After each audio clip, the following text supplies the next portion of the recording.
ADGP MR Ajith കുമാറും RSS general secretary Dattatreya ഹൊസബാളയുമായുള്ള കൂടിക്കാഴ്ചയുടെ വിവരങ്ങൾ ചോർന്നത് RSS പരിശോധിക്കുന്നുവെന്ന് വിശ്വാസയോഗ്യമായ കേന്ദ്രങ്ങൾ അറിയുന്നു. ജനറൽ സെക്രട്ടറിയുടെ സന്ദർശന വിവാദമായതിൽ ദേശീയ നേതൃത്വം കേരള നേതാക്കളോട് വിവരങ്ങൾ തേടിയിട്ടുണ്ട്. വിവാദങ്ങളിൽ RSSന്റെ പ്രതികരണം ഉണ്ടാകാൻ സാധ്യത. വിശദാംശങ്ങളുമായി കൊച്ചിയിൽ നിന്ന് ശ്രീകാന്ത് ചേരുന്നു. Srikanth, good morning. യഥാർത്ഥത്തിലെ RSSന് ഒരു അസ്വസ്ഥത ഇക്കാര്യത്തിലുണ്ടോ? ഇത്തരമൊരു കൂടിക്കാഴ്ച വിവാദ വിഷയമായി കേരളത്തിൽ നീറി പടരുന്നതിൽ?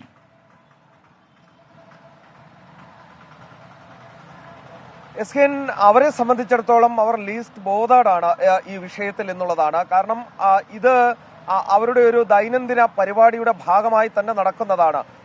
RSSന്റെ മുതിർന്ന നേതാക്കൾ ഓരോ സംസ്ഥാനത്തേക്ക് പോകുമ്പോൾ അവിടുത്തെ ആളുകളെ കാണുക, അവിടുത്തെ പ്രധാനപ്പെട്ട ആളുകളെ കാണുക, അവരുമായി ചർച്ച നടത്തുക എന്നുള്ളത് സാധാരണഗതിയിൽ ചെയ്യാറുള്ളതാണ്. അത് എല്ലാ സംസ്ഥാനങ്ങളിലും നടക്കുകയും ചെയ്യുന്നുണ്ട്.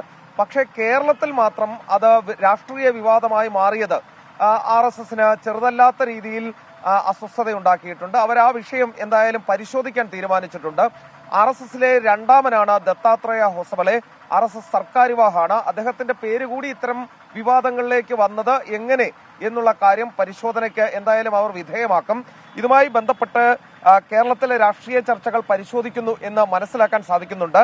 സർക്കാരിവാഹിന്റെ സന്ദർശനം രാഷ്ട്രീയ വിവാദമായതിൽ ദേശീയ നേതൃത്വം വിവരം തേടിയിട്ടുണ്ട് സംസ്ഥാന ഘടകത്തോട്. വിവിധ മേഖലകളിലുള്ളവരെ കണ്ട സന്ദർശനം വിവാദമായതാണ് നിലവിൽ പരിശോധിക്കാൻ RSS തീരുമാനിച്ചിരിക്കുന്നത്. എന്തായാലും അവരെ സംബന്ധിച്ചിടത്തോളം ഇത് വലിയ അതൃപ്തിയിലേക്കോ മറ്റു കാര്യങ്ങളിലേക്കോ പോയിട്ടില്ല. അവര് ബോധപൂർവം കൃത്യമായി തന്നെ അവർക്ക് അവരുടേതായ തീരുമാനങ്ങളുണ്ട്. അത്തരത്തിൽ ആളുകളെ കാണുന്നതാണ്. മുതിർന്ന നേതാക്കൾ എത്തുമ്പോൾ ഇത്തരത്തിൽ കൂടിക്കാഴ്ചകൾ നടത്താറുമുള്ളതാണ്. അതല്ല അവരുടെ വിഷയം. നേരെ മറിച്ച് പൂരം വിവാദം അടക്കമുള്ള കാര്യങ്ങളിലേക്ക് പേര് വലിച്ചിഴച്ചതിന് പിന്നിൽ എന്തെങ്കിലും ഗൂഢാലോചനയുണ്ടോ?